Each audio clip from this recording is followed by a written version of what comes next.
cette merveilleuse journée internationale de la francophonie. Chaque année, à la date du 20 mars, la journée est dédiée à la langue française qui unit 300 millions de locuteurs dans le monde. Aujourd'hui, nous nous donnons l'occasion de réfléchir à la place de la langue française au Canada et de son influence dans le monde entier. Je m'appelle Raymonde Gagné, sénatrice du Manitoba. Il me fait plaisir de vous présenter mon collègue, le sénateur René Cormier du Nouveau-Brunswick, qui se joint à moi pour la coprésidence de l'activité de ce matin.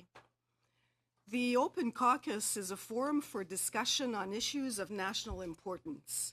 This meeting is co-sponsored by the Independent Senators Group, the Independent Senate Liberals, and the Government Representative's Office in the Senate. This nonpartisan discussion is open to all parliamentarians, staff, media, and the public, and is co-chaired by Senator Jane Cordy from Nova Scotia, and la sénatrice Diane Bellemare du Québec, et la sénatrice Bellemare est avec nous ce matin. D'être ici. Vous m'excuserez à l'avance parce que je devrais quitter un peu plus tôt pour d'autres réunions, mais je suis très contente d'être ici ce matin.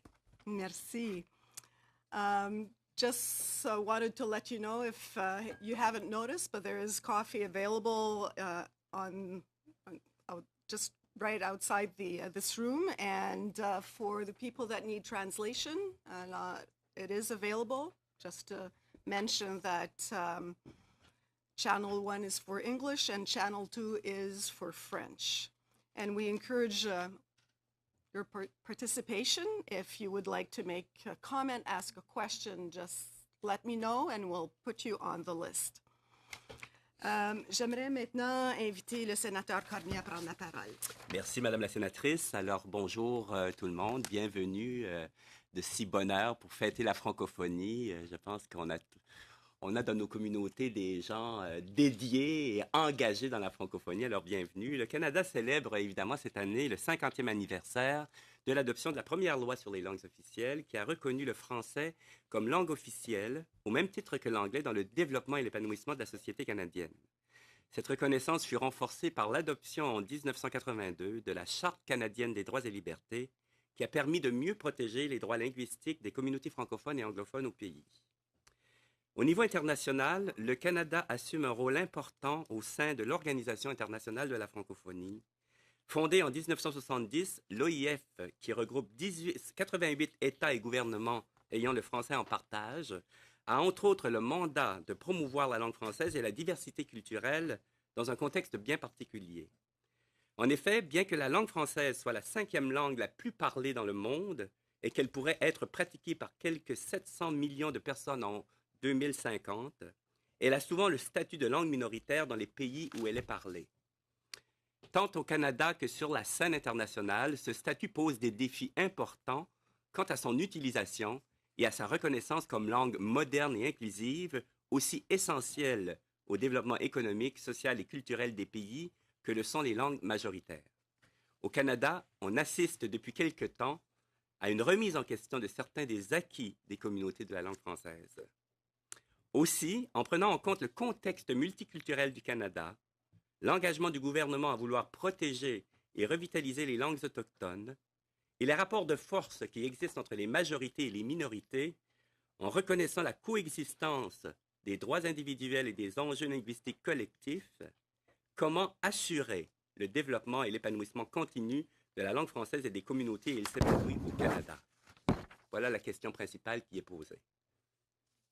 The International Day of la Francophonie, the 50th anniversary of the Official Languages Act, and the recent challenges faced by official language minority communities each provide us with opportunities to reflect on this issue and to pause to consider the role of French in Canada of 2019. So along with my colleagues around the table, I'm very much looking forward to this discussion.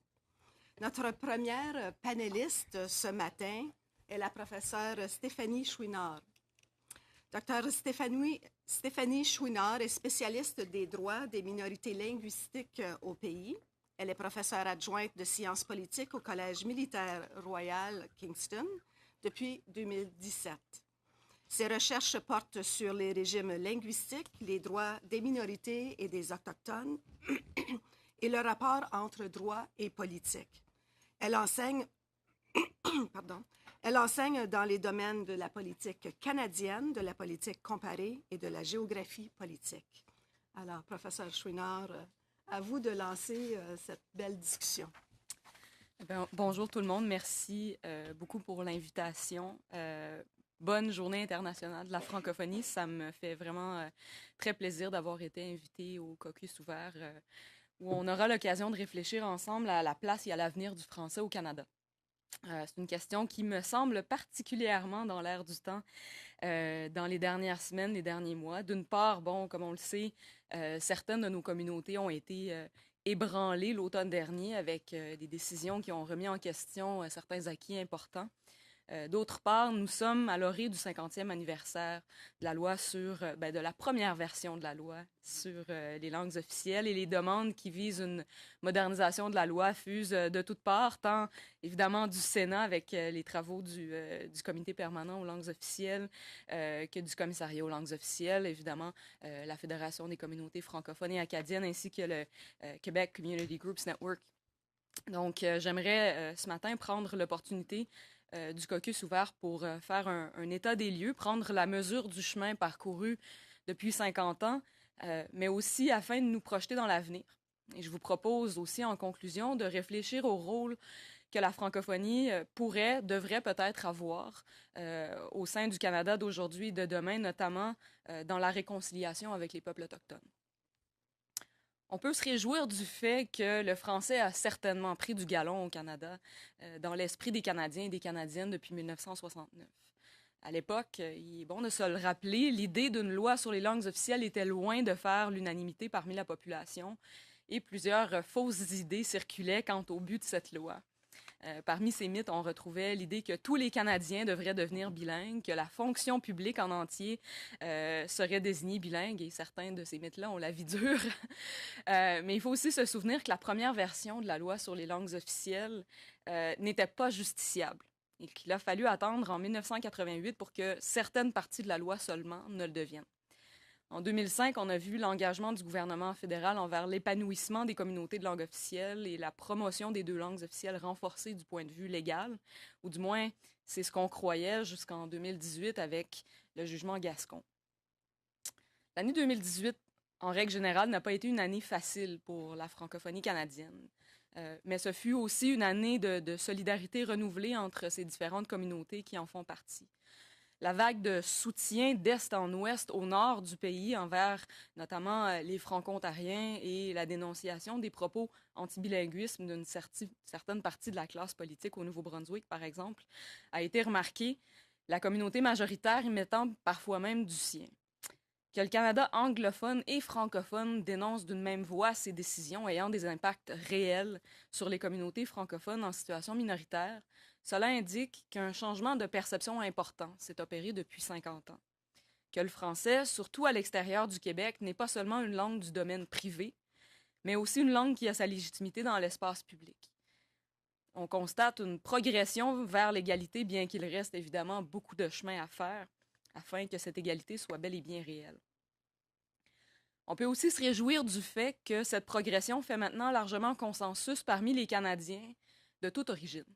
Un fait notoire est que l'appui des langues officielles est même un peu plus fort chez les nouveaux arrivants que chez les Canadiens établis depuis plusieurs générations, qui voient largement en la politique officielle du multiculturalisme dans un cadre bilingue l'une des richesses de notre pays, et que chez cette population canadienne installée depuis peu, c'est une reconnaissance qu'on voit en plus grande partie que chez la population canadienne installée ici depuis plusieurs générations. Alors que notre pays devient de plus en plus diversifié, la langue française ne perd pas de sa pertinence. Au contraire, les nouveaux arrivants déplorent souvent les difficultés d'accès à l'apprentissage de leur seconde langue officielle, ce qui démontre bien leur intérêt. Néanmoins, force est de constater que la francophonie canadienne fait face à de gros défis. Le dialogue ne fonctionne pas lorsque les acquis des communautés minoritaires sont remis en question, avec le résultat que ces dernières doivent encore et encore prendre le chemin des tribunaux.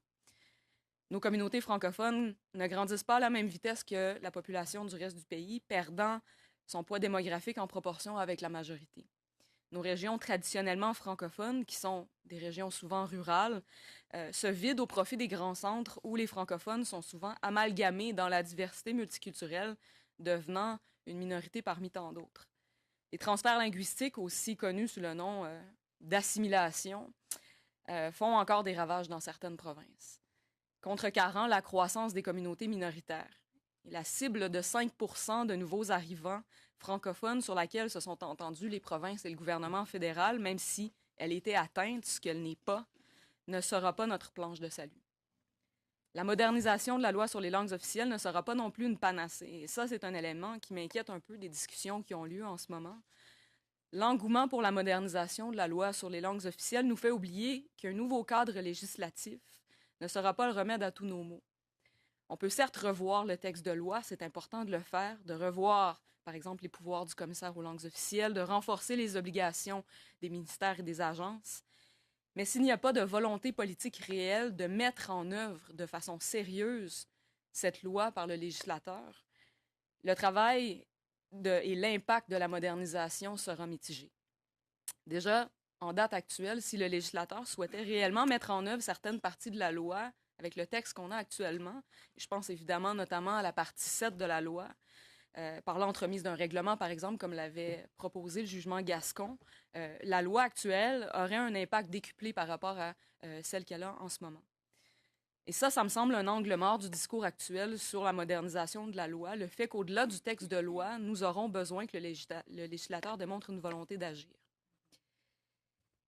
Heureusement, et c'est ce que la Journée internationale de la francophonie nous rappelle, la francophonie canadienne a la chance d'avoir avec elle la force de 300 millions de locuteurs de par le monde, l'une des seules langues réellement internationales parlées sur tous les continents. Le fait français au Canada bénéficie de cet appui de taille qui permet aux francophones d'avoir une visibilité que peu d'autres communautés linguistiques au monde peuvent se targuer d'avoir. La francophonie internationale est l'exemple le plus frappant que de maîtriser le français, c'est de s'ouvrir à une richesse culturelle incroyable qui ne s'arrête pas aux frontières seules du Canada. C'est une richesse dont nous pourrions peut-être mieux profiter, que nous pourrions mieux célébrer, d'avoir cette communauté mondiale avec qui nous avons une langue en partage. Mais alors que la langue française a cette communauté qui est la francophonie internationale et que l'autre langue officielle, la langue anglaise, a le Commonwealth, et que ces deux langues jouissent d'un statut égal dans la Constitution canadienne, en 2019, je trouverais difficile de manquer de souligner l'absence d'un statut quelconque en ce moment pour les langues de l'autre peuple fondateur du pays. Pour les 95 575 locuteurs de la langue cri, les 28 000 locuteurs d'Ojibwe, les 13 000 locuteurs de Déné, et pour tous les autres Canadiens ayant encore la maîtrise d'une langue autochtone, en date de 2016, ils étaient un peu plus de 260 000. Il n'existe pas de communauté linguistique internationale. Le Canada est le seul endroit au monde où ces langues sont parlées, mis à part l'Inuktitut, dont certains des dialectes sont présents dans des endroits comme l'Alaska et le Groenland. Et on commence enfin à peine à se rendre compte qu'il est plus que temps d'agir afin de protéger, préserver et promouvoir ces langues, avant qu'elles ne disparaissent. Durant la commission Laurando-Dunton, durant les années 60, les communautés autochtones avaient demandé à ce qu'on leur fasse une place à table. En vain. En 1982, les communautés autochtones ont protesté contre leur absence à la table des négociations menant au rapatriement de la Constitution. Elles ont fait de même en 1987, durant les négociations du lac Meech. Autant de rendez-vous manqués, il me semble, dans l'histoire de l'évolution du régime linguistique canadien. Si la richesse culturelle que portent ces langues n'est pas sauvegardée ici, au Canada, elle sera perdue à jamais. Plusieurs personnes parmi nos communautés francophones se demandent aujourd'hui ce que ça signifie de faire une plus grande place, notamment au sein de nos institutions politiques pour les langues autochtones, du rôle que la francophonie canadienne devrait jouer dans ce processus. Il y a une certaine crainte, je crois, de voir certains acquis du français remis en question par la reconnaissance des langues autochtones. Pourtant, à mon sens, il est tout à fait possible de faire une place pour les langues autochtones sans remettre en question la place du français. Et je crois même que les communautés linguistiques francophones devraient être des alliés et des partenaires dans ce projet, ne serait-ce que parce que les francophones participent, comme les Autochtones, à la résistance contre l'unilinguisme et l'anglo-conformité au Canada. Nous partageons donc au moins cet objectif d'une reconnaissance de la diversité linguistique au pays, autre que celle de la majorité. Je salue à cet effet les efforts du gouvernement actuel qui me semblent être un pas dans la bonne direction. Mais ces efforts devraient être la responsabilité de tous les gouvernements et pas seulement du palier fédéral. Et permettez-moi de rêver un peu. Si la Suisse reconnaît le romanche, langue parlée par 0,5% de la population, comme langue nationale, pourquoi le Nouveau-Brunswick ne pourrait pas reconnaître les 2 langues autochtones sur son territoire, soit le Wolastoqiyik, la langue du peuple malécite, ainsi que le Mi'kmaq? La situation n'est pas si simple pour toutes les provinces, j'en suis bien consciente, mais reste que la préservation de ces langues devrait nous concerner en tant que Canadiens et en tant que francophones. Le fruit est mûr, voire même plus que mûr pour cette discussion en 2019, année proclamée par l'Organisation des Nations Unies, année internationale des langues autochtones. Je voulais prendre l'opportunité de la Journée internationale de la francophonie pour souligner que les francophones et les autochtones sont, à mon sens, des alliés naturels dans la résistance contre l'uniformisation linguistique au Canada. Nous avons énormément à apprendre les uns des autres et je crois que pareille collaboration serait un élément fondamental de réconciliation entre les peuples fondateurs au pays. Donc, je vous remercie encore une fois. Bonne journée internationale de la francophonie. Thank you very much for your presentation, Dr. Shuna. So our second panelist this morning is Dr. Michael McMillan, professor at Mount St. Vincent University in Nova Scotia. Dr. McMillan's areas of research interest include Canadian politics, political theory, and public policy. 2 of his principal areas of research interest are human rights and democratic theory. He has published a number of articles on issues regarding language rights, language policy, and language conflict, culminating in his book, The Practice of Language Rights in Canada, published in 1998 by the University of Toronto Press. This book was shortlisted for the prestigious Donner Prize for the best book in public policy published in that year. So welcome, Mr. McMillan, and you have the floor. Thank you very much. Better turn this thing back on. They're going to do it. They're going to do it. Okay, lovely. I love it when everybody handles the technology besides me. Don't touch any Don't buttons. touch the red I button. got the message. Okay, all right, good enough. All right. Good morning, all. I'm like to begin by thanking the organizers of this event for inviting me to participate in this timely discussion. These issues are certainly front and center.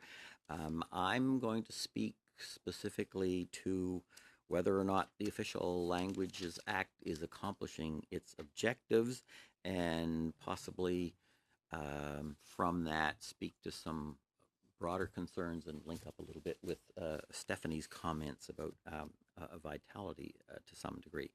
In some ways, I'm going to be treading ground that you're all familiar with, but I think it's important when we're talking about what has the OLA accomplished to remind ourselves where we started and where we are now. I think the answer that we come from doing that is that it is a resounding success in achieving its original core policy goals within federal jurisdiction.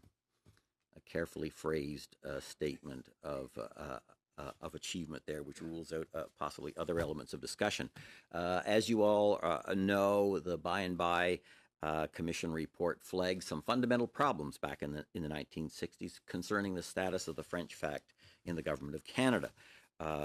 Overwhelmingly, the federal government functioned in English so that Francophones could not get government services in their own language in many parts of the country.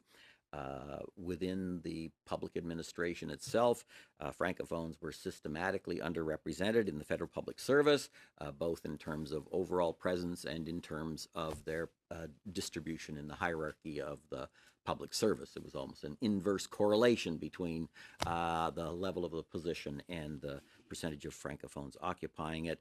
And then finally, if you were so fortunate as to have a position within the federal public service, you are almost certainly not going to be able to function in your own language. So this was those were three fundamental elements that were flagged in among a series of other things that were flagged in the by and by report, and they recommended that the government of Canada should do something significant in terms of rectifying those imbalances.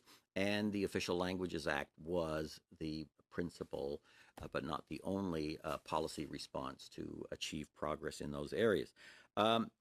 In terms of what has emerged from that legislative initiative in the 1960s, has resulted in some very dramatic changes. Government services, especially in French, were vastly expanded and comprehensively available across Canada where numbers warrant.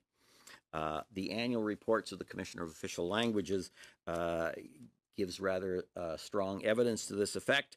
The Commissioner documents various failures of the federal government in service and process regarding official languages. And one of the things I particularly noted in the most recent report was that there were fewer than 1,000 admissible complaints last year regarding failures to provide services in the client's preferred language.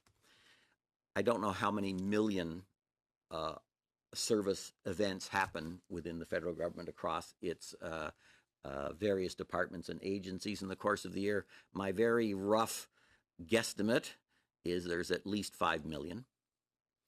So 849 failures out of 5 million instances of service sounds like an incredible success story to me. So that is a dramatic change from earlier times.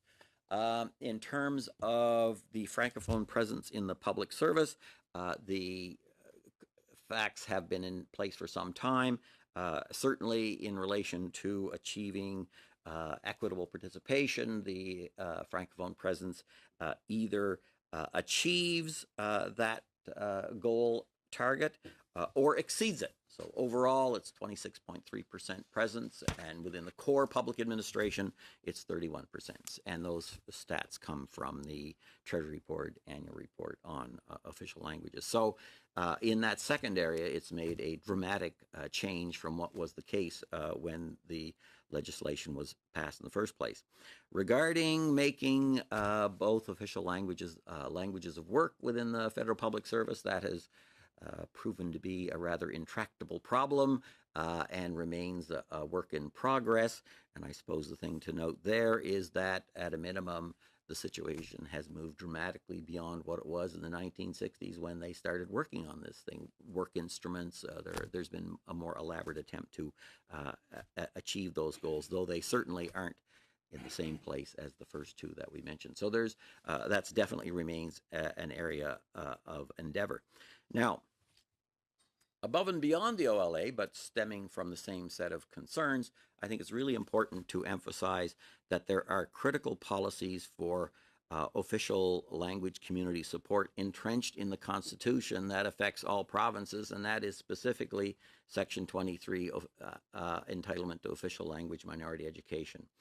Overwhelmingly, the single most important element of our national policy, which has the effect of preserving and contributing to the vitality of official language communities in this country. It is far and away had the most dramatic effect out in the communities themselves, and I think it's important to keep that actively in mind. A dramatic change from what used to be the case, and I always thought it remarkable that the highest rates of enrollment in French immersion programs are in Calgary, Alberta. I think that says an awful lot about how far we've come in this country in terms of acceptance of the French fact as part of the everyday life of our country. More broadly, another hope, Stephanie pointed out certain aspects of it, was to encourage public support for having a bilingual country, the policy of official bilingualism in Canada. And so one of the hopes was that by pursuing these policies that they would cultivate public opinion in that regard. So one of the things I wanted to focus to is address the question of where are we in terms of a public consensus regarding official bilingualism in Canada.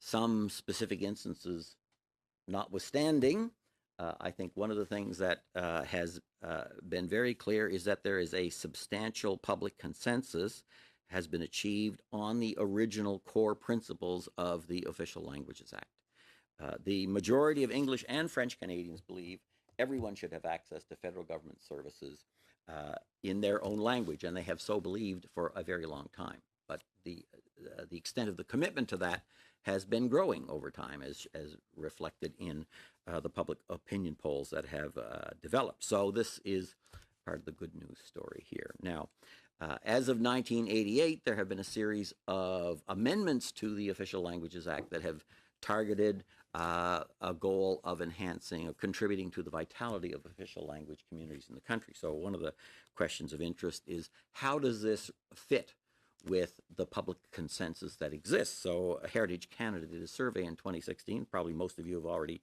read the results. I'll just emphasize a couple of points and then raise a third.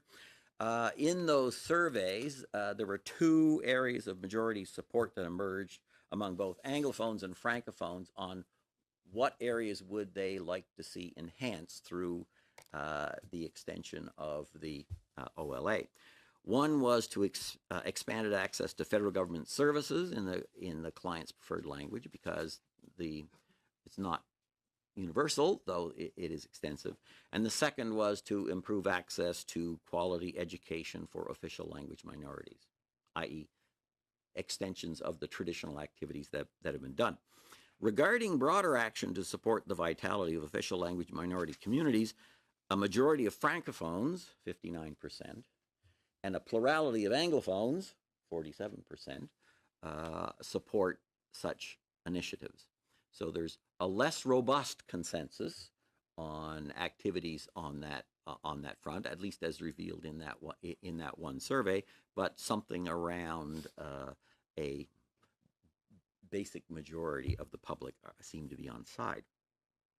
So, in terms of developing a public consensus supportive of official bilingualism as a characteristic of Canadian life, certainly dramatic progress has been achieved. Now, that said, we'd have to acknowledge that there are, let's say, sometimes ambiguous elements in terms of public opinion about the official bilingualism and its various aspects, leading me to observe that the OLA is not a cherished national symbol like Medicare or the Charter, but a national majority support official bilingualism and perceive it to be contributing to national unity.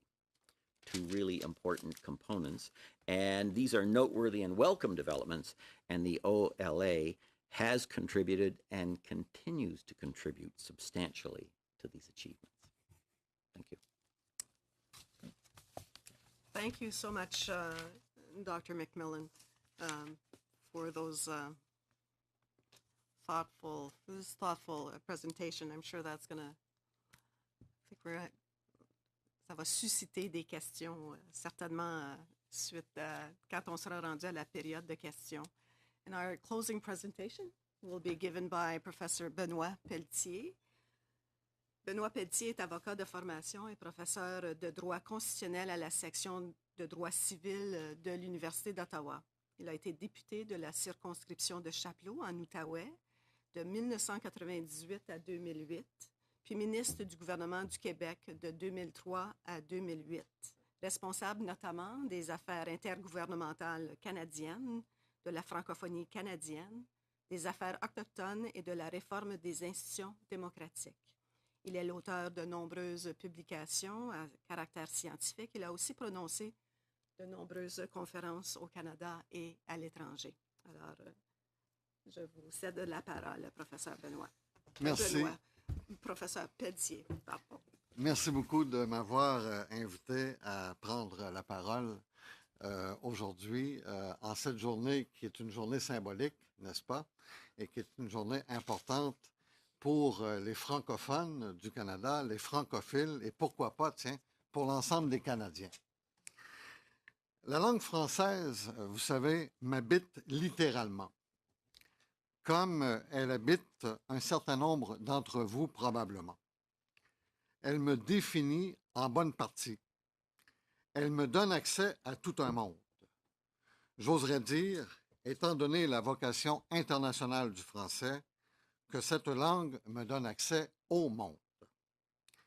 C'est précisément parce que j'aime la langue française que je n'ai jamais voulu que celle-ci se limite à un seul territoire, celui du Québec en l'occurrence.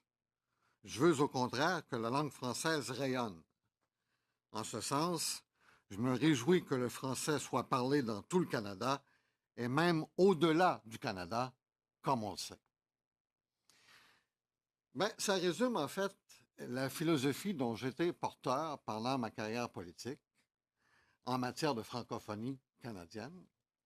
C'est que je n'ai jamais voulu que la langue française soit vue comme étant un strict phénomène territorial. J'ai voulu qu'on regarde au-delà des frontières du Québec, bien que j'étais en politique provinciale, en politique québécoise. J'ai voulu qu'on regarde au-delà des frontières du Québec et qu'on prenne pleinement conscience de cette réalité pan-canadienne qui est celle de l'existence, du développement, de l'épanouissement et de la vitalité des communautés francophones et acadiennes du Canada, qui est celle finalement de l'existence de la francophonie canadienne, dont fait partie le Québec à part entière. Je n'ai jamais été favorable à une définition de la francophonie canadienne voulant qu'il y ait le Québec d'un côté et les autres francophones du Canada de l'autre. J'ai toujours cru, au contraire, qu'il devait y avoir une unité entre les francophones de tout le Canada, avec, bien entendu, le soutien des francophiles. La langue française, ai-je dit d'entrée de jeu, fait partie de mon identité. Et celui ou celle qui ne se porte pas à la défense de sa langue ne se porte tout simplement pas à la défense de lui-même ou d'elle-même. C'est ça la réalité. Nous avons donc le devoir, et j'oserais dire le devoir moral, de nous porter à la défense de notre langue, dans le cas qui m'occupe, celle à laquelle je m'identifie le plus, étant évidemment la langue française. Inutile de dire que la langue française n'est pas une langue comme les autres et ne doit pas être traitée comme une langue comme les autres dans l'ensemble canadien. Et inutile de dire également qu'il est important que l'on donne tout son sens au Canada au bilinguisme et à la dualité linguistique. Deux expressions sur lesquelles je vais revenir au cours de ma courte présentation. Mais d'abord, le bilinguisme.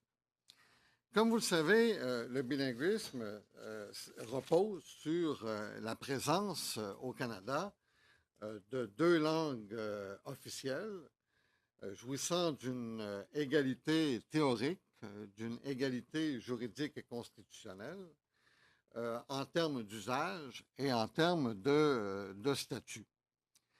Ce bilinguisme constitutionnel ne pourrait être abrogé, ne pourrait être aboli qu'en conformité avec la règle de l'unanimité, c'est-à-dire que le bilinguisme au Canada est protégé constitutionnellement et est soumis à une modalité de modification constitutionnelle qui requiert le consentement de la Chambre des communes, du Sénat et de l'ensemble des provinces canadiennes. Il y a donc là une protection, si je puis dire, pour les décennies à venir, une protection qui est extrêmement efficace du principe même du bilinguisme dans l'ensemble canadien. Mais attention, attention, parce que nous retrouvons néanmoins dans la Charte canadienne des droits et libertés des dispositions qui s'appliquent là où la demande est importante, ou là où le nombre d'enfants est suffisant, là où le nombre d'enfants le justifie. Et je renvoie, bien entendu, ici aux articles 20 et 23 de la Charte canadienne en ce qui concerne la langue des services gouvernementaux, d'une part, et d'autre part, le droit à l'instruction dans la langue officielle de la minorité. Ça veut donc dire que le poids démographique des communautés linguistiques et en particulier le poids démographique des francophones dans l'ensemble canadien, sera au cours des prochaines années un facteur extrêmement important quant à l'application des garanties constitutionnelles en matière linguistique elle-même. Il faut s'en rendre compte. Autant les droits linguistiques sont-ils garantis constitutionnellement, autant dans certains cas dépendent-ils du poids que représenteront les communautés francophones dans le Canada de demain. Bien entendu, à côté de cette Charte canadienne des droits et libertés, se trouve la loi sur les langues officielles. Je dis à côté de la Charte canadienne, bien que la loi sur les langues officielles ait précédé, comme on le sait, la Charte canadienne. La loi sur les langues officielles jouit en partie d'un statut quasi constitutionnel. Ben, en fait, on pourrait dire qu'elle jouit complètement d'un statut quasi constitutionnel, mais elle jouit en partie d'une primauté législative. Ce serait plus exact de dire cela. Je ne comprends d'ailleurs toujours pas pourquoi cette loi ne jouit d'une primauté législative que pour certaines de ses dispositions, soit dit en passant. Mais ici, il y a peut-être quelque chose qui m'échappe et donc, à tout événement, dans le contexte où on parle de moderniser la loi sur les langues officielles, je pense qu'on doit se pencher sur cette question de savoir si l'ensemble des dispositions de la loi sur les langues officielles ne devraient pas jouir d'une primauté législative. Là encore, cette loi, dans certains cas, s'applique là où la demande est importante. C'est le cas, entre autres, pour l'article 22, la langue des communications et des services. C'est aussi le cas pour l'article 23, en ce qui touche aux services aux voyageurs. Alors, on voit que là encore, pour l'application de la loi sur les langues officielles, le facteur démographique sera, au cours des prochaines années, un facteur qui jouera gros dans la balance, qui aura beaucoup de poids, donc, je tiens à le souligner au passage. Cela dit, je souscris à l'idée de moderniser la loi sur les langues officielles et pendant la période d'échange que nous aurons dans quelques instants, je serai disposé à discuter plus amplement de ce sujet si vous le souhaitez. Bien entendu, ce sont les principales lois qui reconnaissent les droits linguistiques au niveau fédéral, mais également dans les provinces canadiennes. Ce ne sont pas les seuls. Je ne parle pas ici de l'article 133 de la loi constitutionnelle de 1867, ni de l'article 23 de la loi de 1870 sur le Manitoba, ni des différentes lois portant sur les droits linguistiques dans les provinces canadiennes. Mais, bien entendu, il faut aussi tenir compte de la jurisprudence. La jurisprudence, la Cour suprême du Canada en particulier, pose le principe voulant que les droits linguistiques doivent être interprétés largement, généreusement, libéralement, en tout état de cause, qu'ils se trouvent dans des textes constitutionnels ou dans de simples textes législatifs. Ça veut dire que la Cour suprême a posé le principe de l'interprétation large, en d'autres termes, des droits linguistiques. La Cour suprême a également ouvert la porte, dans certaines de ses décisions, à une prise en compte des contextes dans lesquels s'inscrivent les droits linguistiques. En d'autres mots, la Cour suprême a ouvert la porte à une prise en compte des droits linguistiques dans une perspective contextuelle, ce qui voudrait dire qu'il serait possible qu'éventuellement la Cour suprême en vienne à une application asymétrique des droits linguistiques.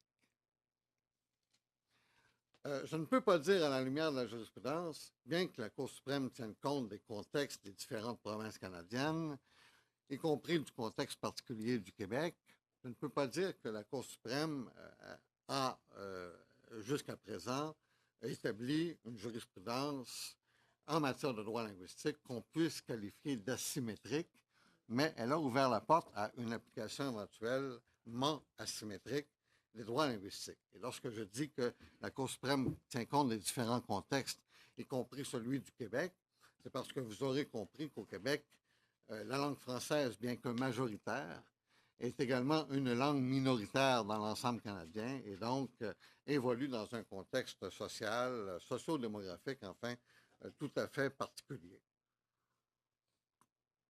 Nous devons tenir compte également, lorsqu'on examine les droits linguistiques, de notre réalité fédérative. Nous vivons dans une fédération et un bon nombre d'aspects des droits linguistiques relèvent de la compétence provinciale. C'est le cas, entre autres, pour l'instruction, c'est le cas pour l'éducation, qui relève de la compétence provinciale, avec tout ce que ça peut représenter d'hésitation de la part de certaines provinces pour employer un mot qui est qui est faible dans les circonstances, d'hésitation de la part de certaines provinces en matière d'éducation à reconnaître les droits linguistiques qui sont pourtant garantis constitutionnellement. Bien entendu, le gouvernement du Canada offre des sommes d'argent aux provinces pour les aider à assumer leurs responsabilités constitutionnelles, mais on se demande si les clauses linguistiques contenues dans les ententes fédérales provinciales sont suffisamment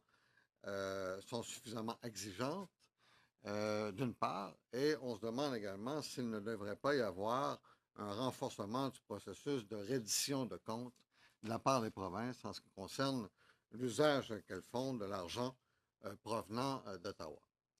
Voilà donc pour la réalité juridique propre au bilinguisme. Mais j'ai également parlé de dualité linguistique un peu plus tôt.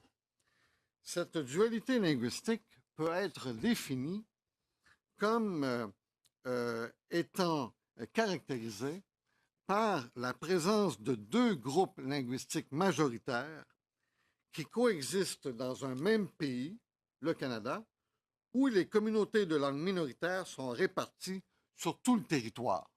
En d'autres mots, le concept de dualité linguistique renvoie à l'existence de deux grandes communautés linguistiques.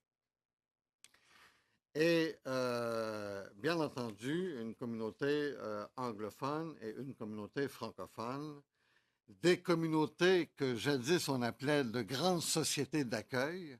On utilise beaucoup moins cette expression-là aujourd'hui, mais on pourrait très bien y revenir. Deux grandes sociétés d'accueil, deux grandes collectivités linguistiques qui ont par ailleurs des droits historiques. Et je trouve que le concept de dualité linguistique a ceci d'intéressant que je suis absolument convaincu que de la coexistence des deux grandes communautés linguistiques découle une synergie, découle une dynamique, découle en quelque sorte, si je puis dire, une réalité, une fusion qui contribue à la richesse du Canada et qui est une valeur ajoutée pour l'ensemble du pays. En d'autres mots, lorsqu'on parle de bilinguisme, on parle beaucoup de choix personnels. J'ai le choix entre l'anglais ou le français.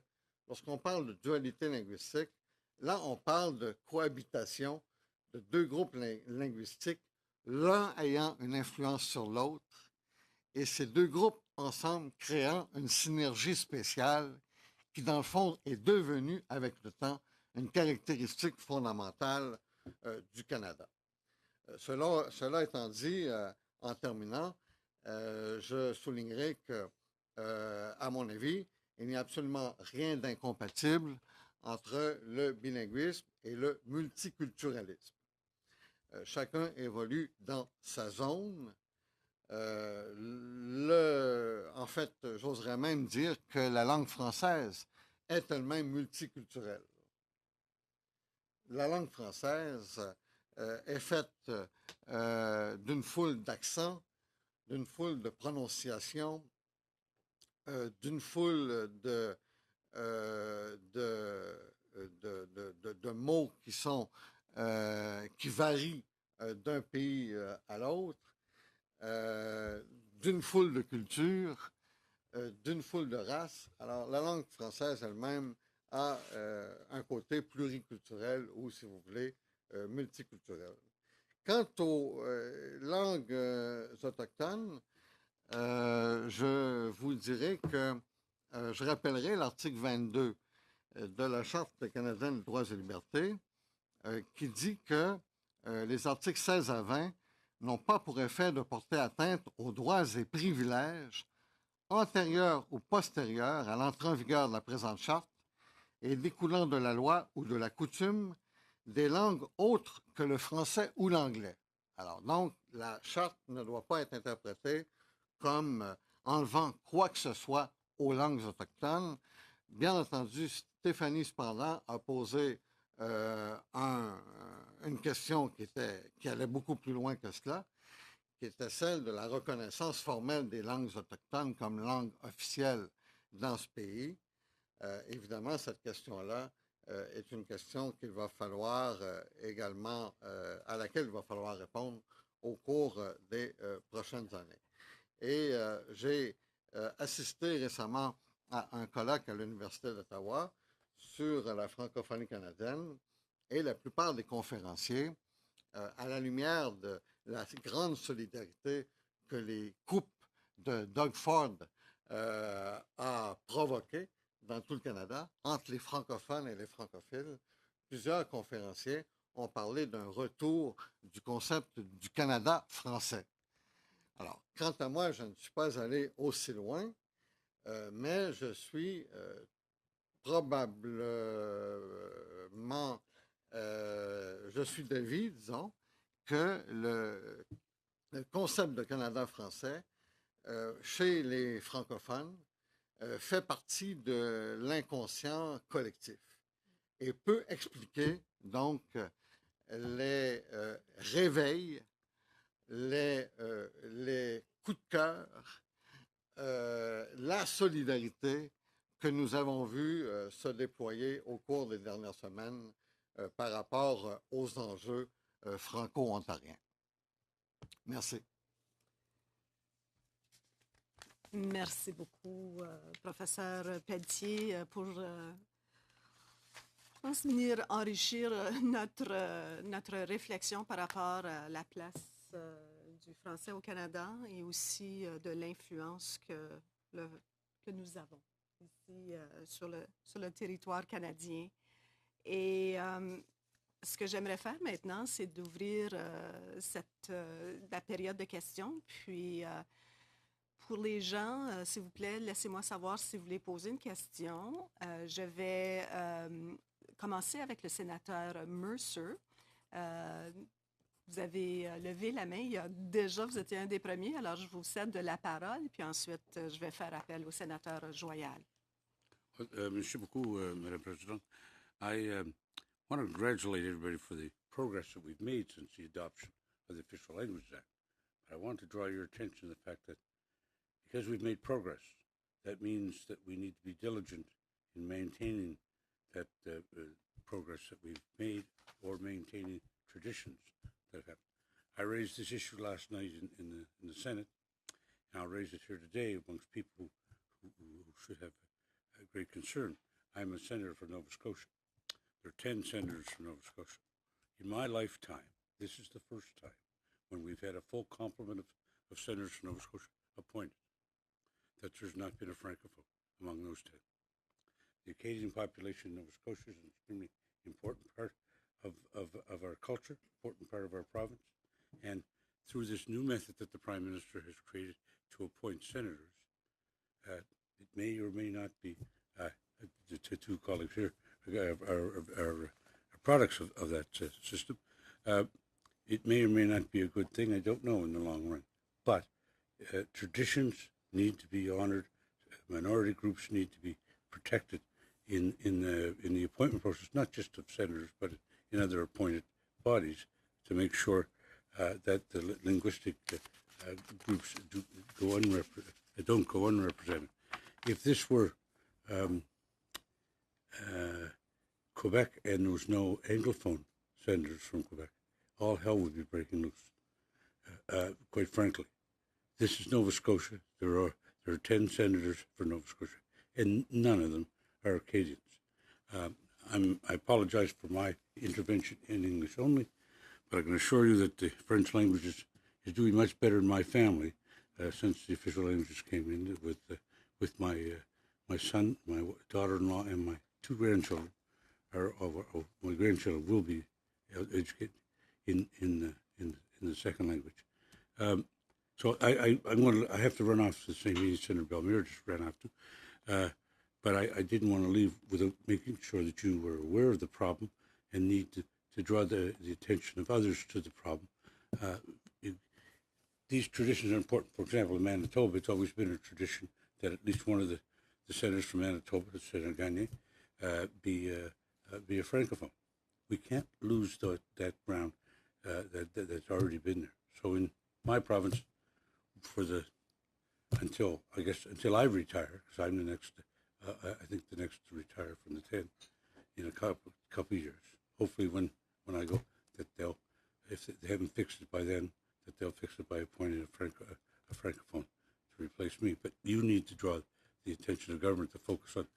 Okay, you may come up with a new method to appoint senators, but you cannot forget the traditions and the protection of linguistic minorities. And I'm not going to talk about the Mi'kmaq people, although we do have at least one Mi'kmaq out of the 10. But still, you've got it, and it looks like you've lost it, but let's make sure we've only lost it for a couple of years. Thank you, colleagues. Sorry, I have to run. Thank you for those comments, and I'll ask the panelists to comment after. And I just wanted to mention there's also in Alberta where we had Senator Claudette Tardif, and she has been replaced. But la communauté franco-albertaine n'est certainement pas représentée, and I think that is certainly another example. Would any of the panelists like to comment? Oui, je vais commencer avec professeur. Oui, allez-y. Oh, sorry.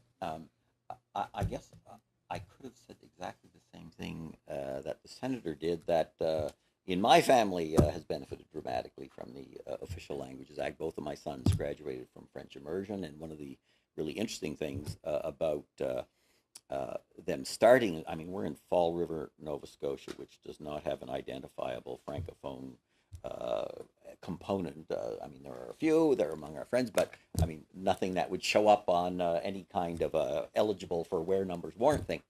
And when my first son was starting school, the other parents said, okay, here's the way it is. You want to get your kid in French immersion, and you want to get him in band. You get those two things combined gives you the best education, and you're surrounded by the best students in the school, because you have to work harder to do both and be in school than anything else. So it's really quite remarkable how prestigious French immersion is among the and of course we have French language schools for the Francophone community. We've got them all around, but it really is a remarkable change that really has become sort of the rules of thumb for parents about how to and of course it expands the number of people who are familiar with both official languages as well. Okay, thank you. Yes, what I may say is that one of the roles of the Senate is to protect minorities and to represent minorities, including, of course, linguistic minorities. And I'm so pleased to see that the Senate plays that role with rigor. And the meeting that we have today is just showing the interest of the Senate for the advancement of the cause of the linguistic minorities. This being said, I would also say that everything that is said about immersion courses and the youth generation which learns French shows that we have been able over the years to make sure that bilingualism be seen in Canada as a source of pride. And I think that that was one of the major goals of the Official Languages Act at the beginning. And that goal has been mostly achieved. Now, I would say that bilingualism is not just well accepted by most Canadians, it's also a source of pride for most Canadians. And of course, it's part of Canada's identity too. So I think that the criticisms about the Official Languages Act sometimes are too hard, are too harsh. And in my view, we should also recognize the good things that this act has made for Canada and the evolution of the situation since its adoption in 1969.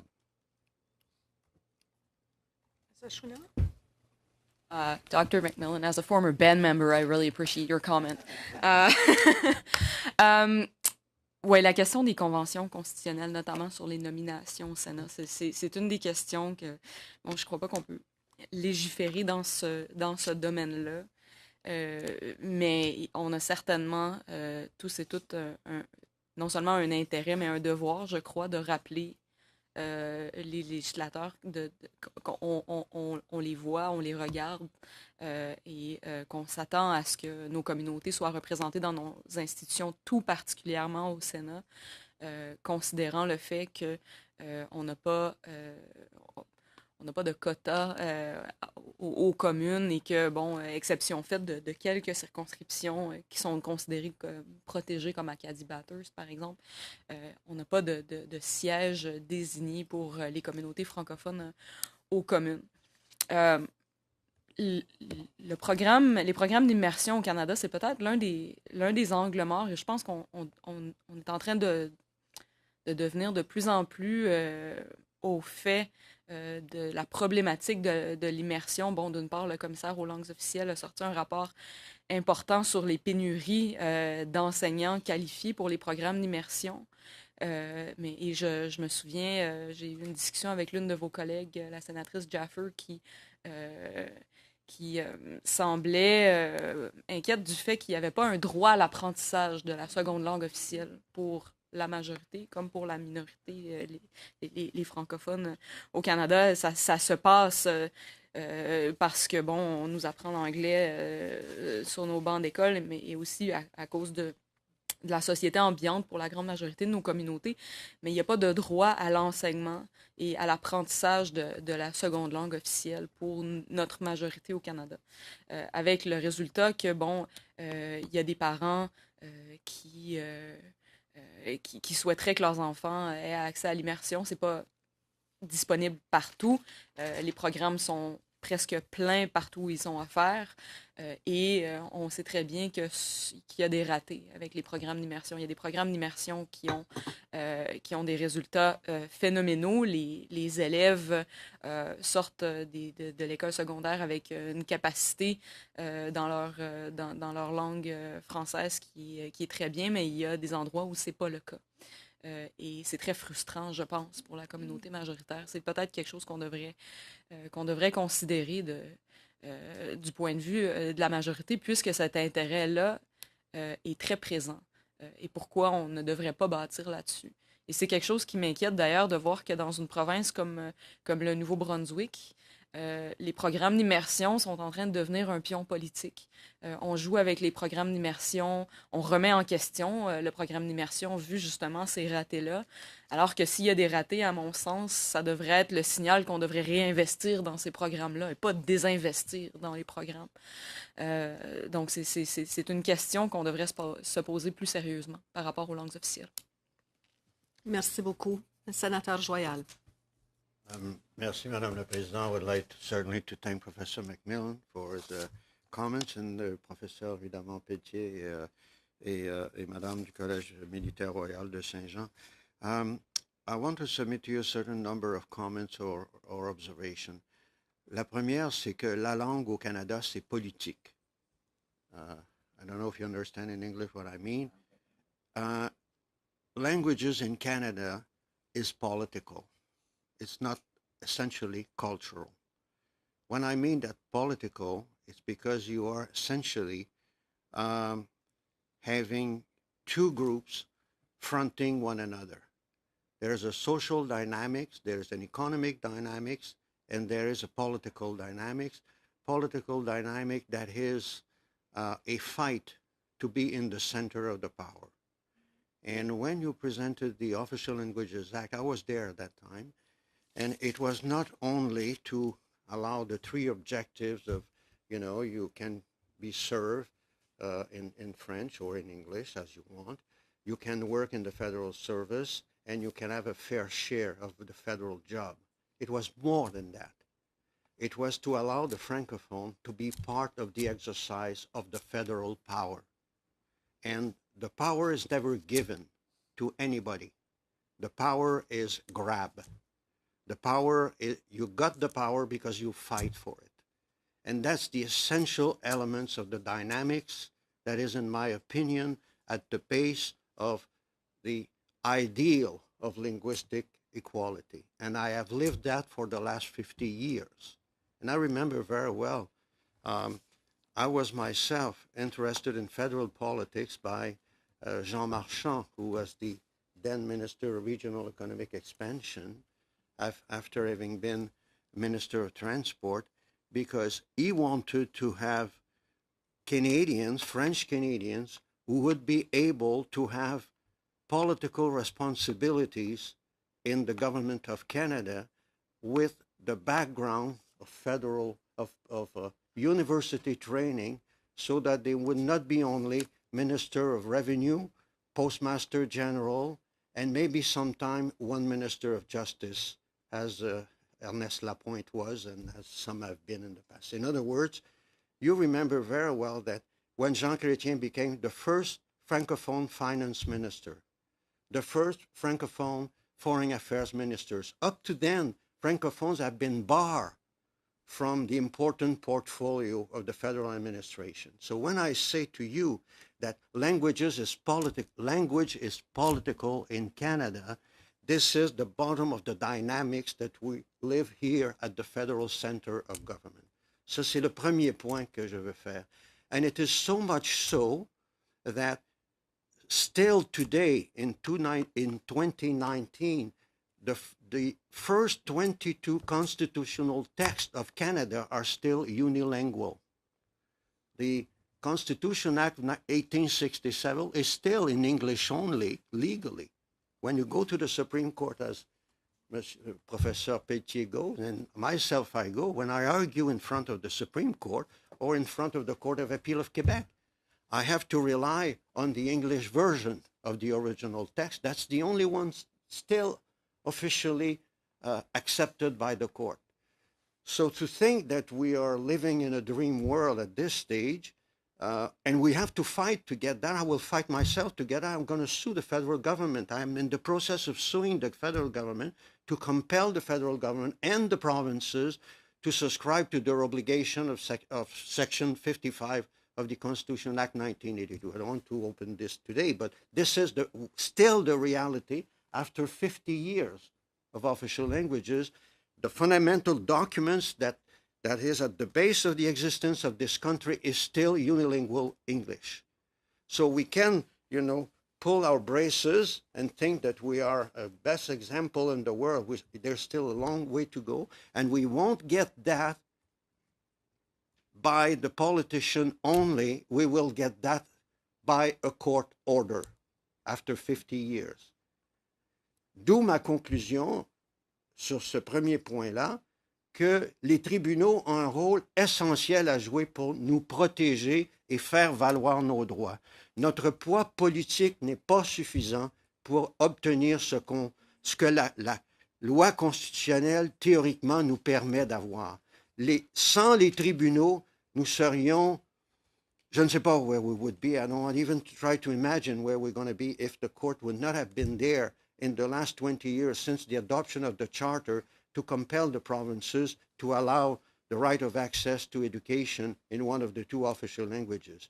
And I tell you that for a very simple reason, is that in this country, Francophones have lived a similar kind of colonialism than the Aboriginal people.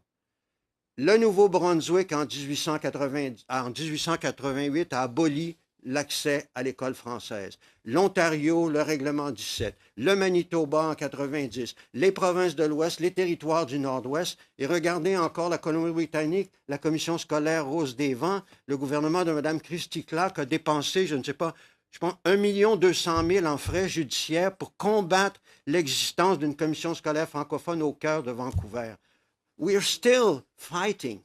And if the court would not been on our side, and that's why, as M. Pelletier a mentionné, non seulement la loi des langues officielles doit-elle être interprétée de façon large et généreuse, mais elle a un caractère remedial, réparateur pour les dommages qui ont été faits pendant 100 ans d'assimilation forcée des francophones.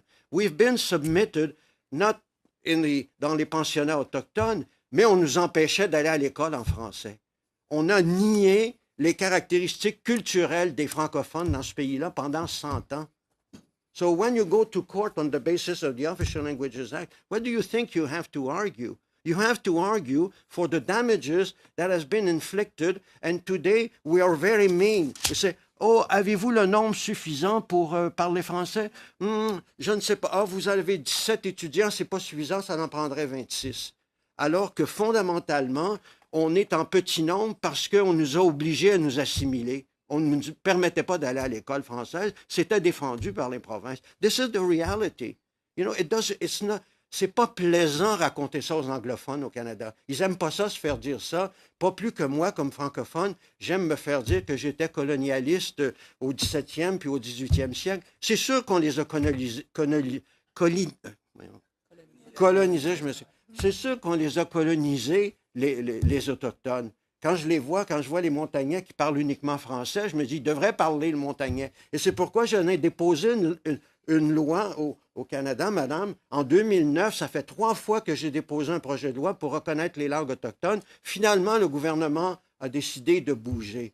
Mais moi, je suis d'opinion que les minorités qui se battent ensemble obtiennent des droits additionnels quand il y a un front commun des minorités. Les droits reconnus pour une minorité se répercutent sur les droits d'une autre minorité. Et c'est pourquoi la charte est si importante dans ce pays-là. Parce que, comme le dit très bien M. Pelletier, elle a enclenché une dynamique.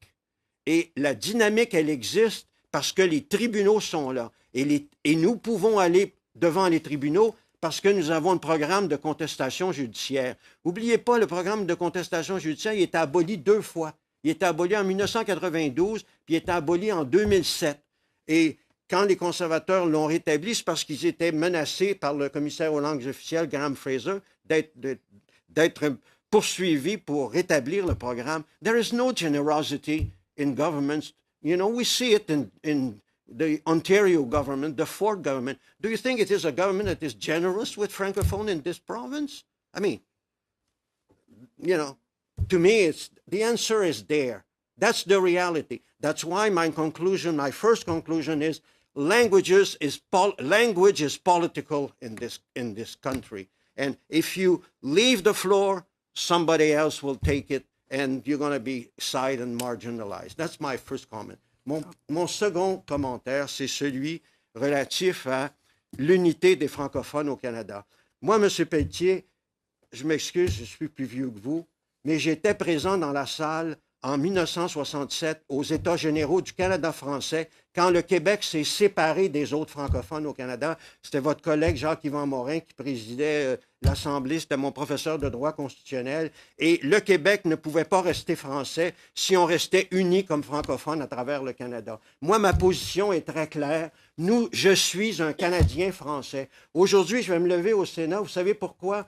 pour faire valoir la contribution de Joe Fafard de Saskatchewan comme sculpteur à l'art au Canada pendant le 20e siècle. Ben, Joe Fafard, c'est un parent de mon arrière-arrière-arrière-grand-mère, Marianne Fafard des Cantons de l'Est. Ben, est-ce que vous pensez que Joe Fafard, parce qu'il vit depuis 100 ans, sa famille vit depuis 100 ans en Saskatchewan, que j'ai plus de lien avec les Fafard de Saskatchewan?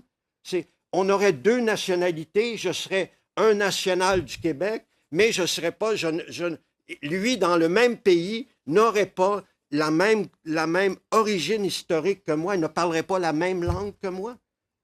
Il y a quelque chose de faux là-dedans. Et vous avez raison de dire que dans notre subconscient, on sait très bien que une très grande partie des communautés francophones à l'extérieur du Québec, c'est des migrants. C'est comme les migrants qui arrivent au Canada. Ils ont migré du Québec parce qu'ils ne pouvaient plus rester sur les terres où les familles de 22 enfants n'arrivaient plus à se partager la terre pour faire vivre tout le monde. Ils prenaient leur sac puis allaient fonder des colonies, des développements ailleurs au Canada parce qu'ils croyaient que le Canada, c'était leur pays puis qu'ils pouvaient avoir une meilleure chance ailleurs. Comme on a fait, comme le million de Québécois qui sont allés en Nouvelle-Angleterre. Mais heureusement, on est encore un pays parce que le Parti québécois n'a pas réussi à nous séparer politiquement. Mais ils ont essayé de nous séparer idéologiquement. Et ça, moi, je ne peux pas accepter ça. Je ne peux pas accepter que tant que le Canada va vivre, je ne fais pas partie de la communauté des francophones au Canada. Quand une partie de ma famille a immigré à Gravelbourg et puis à Sainte-Marthe de Roquefort en Saskatchewan. Alors, il faut quand même regarder la réalité. Et ça, les Québécois, heureusement, il y a eu Denise Bombardier qui a dit qu'on est en train de mourir, à tout le monde en parle. Et d'une certaine façon, Ford nous a dit, allez vous faire voir avec votre université. Heureusement que tout à coup, on s'est réveillé, on s'est dit, mais là, si le Canada est pour survivre, le Québec n'est pas pour se séparer, on peut-tu faire quelque chose en commun? Moi, j'ai aucun problème avec me dire Canadien-Français. Je publie des livres, le mythe de Napoléon, Canada-Français. L'éditeur à qui j'ai proposé le livre m'a dit, ben, ça serait mieux de dire au Québec, c'est mieux, Napoléon, c'est le Québec. Ben, je dis non, c'est le Canada français, c'est aussi bon en Nouvelle-Écosse ou au Nouveau-Brunswick, mais dans les minorités. Eux autres aussi, ils chantaient Napoléon, etc. J'y ai montré dans le livre, etc. On fait partie de la même communauté, comme vous avez dit, la même grande communauté culturelle, linguistique au Canada. Et le Québec a essayé de nous séparer. Ils ont essayé de nous séparer idéologiquement. Heureusement, on ne s'est pas séparés. Ben, je crois que le moment est venu de retisser formellement les liens entre les communautés. C'est le temps de penser qu'en 2020, on aurait une grande assemblée où les représentants des différentes communautés se ressoudraient symboliquement, comme en 1967, Jacques-Yvan Morin essayait de nous séparer, que le Québec ne pouvait pas survivre en français parce que les autres minorités étaient en train de se faire assimiler dans le reste du Canada. C'était, vous vous souvenez, les corps encore chauds, l'expression de Parizeau, ou l'autre, là, les canards perdus. Là. Alors, non, mais il y a quelque chose d'insultant là-dedans pour les francophones. Moi, je me suis senti insulté quand on me dit, ben, mais les membres de ma famille qui vivent dans le reste du Canada, ben, ils vont mourir, puis adieu, je ne parle plus, ou je vais leur parler en anglais quand ils vont venir à Montréal ou quand je vais les voir en Saskatchewan ou ailleurs. Il y a quelque chose de fondamentalement faux là-dedans, et c'est la raison pour laquelle je crois que cette année, les éléments sont là pour ressouder la communauté ensemble. C'est sûr, on essaie de renverser 50 ans de lavage de cerveau autrement. Ça prend un certain temps, je suis d'accord avec vous, on ne peut pas brusquer ça, mais je vois les éléments présents là pour nous rapprocher comme communauté, pour être plus forts. Pourquoi? Pour exercer le pouvoir politique de la langue française au Canada. Et ça, à mon avis, c'est inscrit dans le DNA du Canada. C'est pour ça qu'on a une charte. On a une charte pour protéger toutes les minorités. Et on est une minorité, et nos rapports avec la majorité, c'est toujours des rapports d'affrontement. Il n'y a pas de générosité là-dedans. D'ailleurs, il y en a comme le sénateur Mercer un unilingue anglais qui comprend ce que représente le français pour la dynamique du Canada. C'est ça mon idéal du Canada. Et je crois que la langue française, c'est non seulement utile pour le Canada, c'est ce qui définit et c'est ce qui valorise le Canada. Alors, moi, j'ai pas de problème d'aller devant un tribunal, de poursuivre Trudeau. Je l'ai poursuivi sur la première loi des langues officielles. You know it, Mr. McMillan, with la sphère des gens de l'air. Et là, je poursuis Justin Trudeau sur l'article 55. J'ai aucun problème, je suis libéral en plus, j'ai été ministre, tout ce que vous voulez. C'est pas ça qui est important. L'important, c'est que la langue, c'est politique.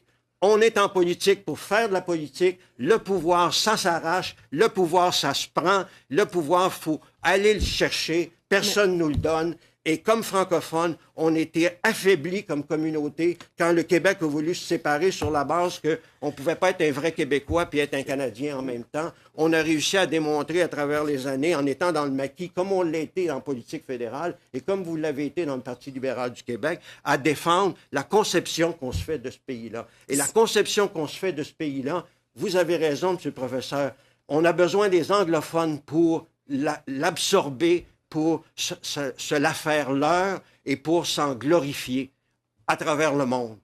Et ça, à mon avis, c'est ce que les francophones apportent au Canada. Alors moi, je n'ai pas de complexe d'infériorité. Comprenez-vous? Je n'en ai pas devant aucun gouvernement, même devant mon parti ou devant les Autochtones. Au contraire, j'ai beaucoup de sympathie pour les Autochtones parce que je sais qu'on les a colonisés. Puis on a cette responsabilité, comme les autres Canadiens, les autres anglophones au Canada, et d'avoir à prendre des initiatives pour faire en sorte que quand ils parleront leur langue, quand ils se lèvent au Sénat pour parler leur langue, moi j'étais à l'origine des premiers essais de l'utilisation de l'Inuktitut au Sénat. Hein? On l'a fait il y a 10 ans. Sénateur. Personne a perdu sa langue. J'ai pas perdu ma langue parce que Charlie Watt, le sénateur, parlait Inuktitut, puis Willie Adams aussi. Pas plus que j'espère qu'un jour, le sénateur Madécide va se lever, il parlera sa langue, puis je tournerai le bouton à la 3e ou au 4e canal, puis j'entendrai la traduction. Puis quand on va aux Nations Unies, il y a 5 langues, puis quand on va à l'Union européenne, bien, il y a 28 pays, je crois qu'il y a 16 langues. Sénateur Joyal. On ne perd pas sa langue parce qu'on switch le bouton. Là. Merci, alors, sénateur Joyal. Oui, je m'excuse, je termine là-dessus, mais vous savez, je vois que de m'emballer sur ça. Non, mais j'étais calme quand je suis arrivé. Là, je vois ça. Vous m'avez énervé. Mais j'avais peur, je commence à avoir peur. Attendez, pas moi. J'aurais pesé le bouton d'urgence. C'est moi, oui. Bouton panique. Mais je voulais... Appeler les gardiens. Alors, je constate que ça vient chercher chez nous, là, une certaine... ça nous interpelle. Et puis, je peux comprendre, on voit qu'au fur et à mesure qu'on discute des langues officielles au Canada, c'est que ça vient... le sang commence à bouillir.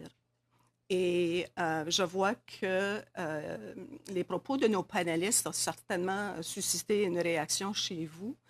Maintenant, les propos du sénateur Joyal ont peut-être suscité une réaction chez nos panélistes. Je me demandais s'il y avait quelqu'un qui serait en mesure de commenter. Je vais commencer avec la professeure Chouinard. Très rapidement sur l'importance des tribunaux. Vous avez absolument raison. Par contre, ce qu'on est en train de voir dans les dernières années, c'est que les tribunaux ne peuvent pas nous donner toutes les réponses. Et vous avez parlé de l'école Rose des Vents. Bon, la décision Rose des Vents est tombée en 2015. Ça a pris 2 ans avant que le gouvernement de la Colombie-Britannique réponde à la Cour suprême pour pallier les insuffisances notoires là, dans la région, dans le calcul de l'équivalence réelle entre Rose des Vents et les écoles du quartier. Ils ont répondu en donnant une annexe aux parents. Ils n'ont pas reconstruit une école, ils n'ont pas pallié le problème du transport. Ils ont donné une roulotte aux parents. Ça a été ça la réponse de la Colombie-Britannique. Et ça, c'est après que les parents se soient battus pendant des années pour se rendre en Cour suprême. Donc, il y a encore des limites à ce que la Cour suprême est capable de faire. Et quand on fait face à des droits positifs comme ceux de l'article 23, il semblerait là, qu'il y ait un sérieux problème de mise en œuvre des décisions de la Cour suprême. À moins qu'on fasse comme le juge Leblanc dans Doucette-Boudreau et qu'on décide de garder la cause ouverte et puis de faire des rencontres de suivi. Ce que je pense pas personnellement que les juges devraient commencer à tous faire ça parce que sinon, on verra jamais le bout des décisions de la Cour suprême. Il y a un manque à gagner, là. Et personnellement, j'ai pas la réponse, mais c'est quelque chose qui m'inquiète beaucoup. Il y a toute la question d'aliénation des terrains aussi, qui selon moi, il y a un manque à ce niveau-là. Il y a quand même au fédéral un outil pour être en mesure d'appuyer justement le développement des écoles. Sauf que au niveau de la consultation, ça se fait avec la province et non pas nécessairement avec les communautés. Alors, je voulais juste peut-être faire ce point-là. Professeur Pelletier? Oui, merci. Ben, moi, je dois dire que je suis parfaitement d'accord avec M. Joyal. J'ai trouvé que c'était un plaidoyer très convaincant. On n'était pas dur à convaincre. Et non, on n'était pas dur à convaincre. Néanmoins, c'était vraiment très convaincant. Par rapport aux tribunaux, je suis d'accord avec Stéphanie que les tribunaux ne font pas foi de tout. Et que, bon, il y a une limite à ce qu'on peut obtenir par la voie judiciaire. Mais il ne reste pas moins que votre affirmation, M. Joyal, est vraie. Quand vous dites « notre poids politique n'est pas suffisant », on a besoin des tribunaux. Ben, vous avez tout à fait raison. Je veux dire, c'est une constatation que beaucoup de progrès ont été réalisés grâce aux victoires judiciaires qui ont été remportées au cours des dernières années. Et sur la question de la bilinguisation des lois constitutionnelles, c'est certain que s'il n'y a pas un tribunal qui rend une ordonnance en la matière, il ne se passera rien. Parce que cette bilinguisation-là doit passer par une modification constitutionnelle formelle, comme vous le savez.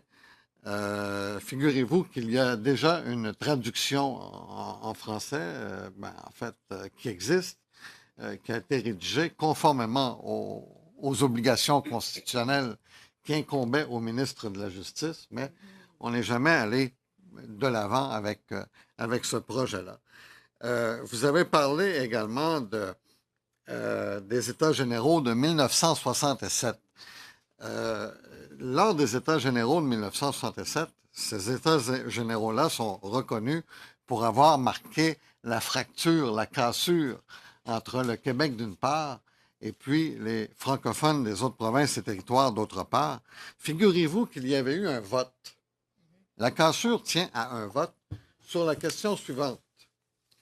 Le droit à l'autodétermination du Québec, désigné comme territoire national et milieu politique fondamental de la nation canadienne-française.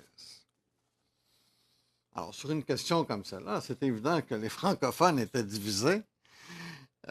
Et ça a donné le résultat que l'on connaît.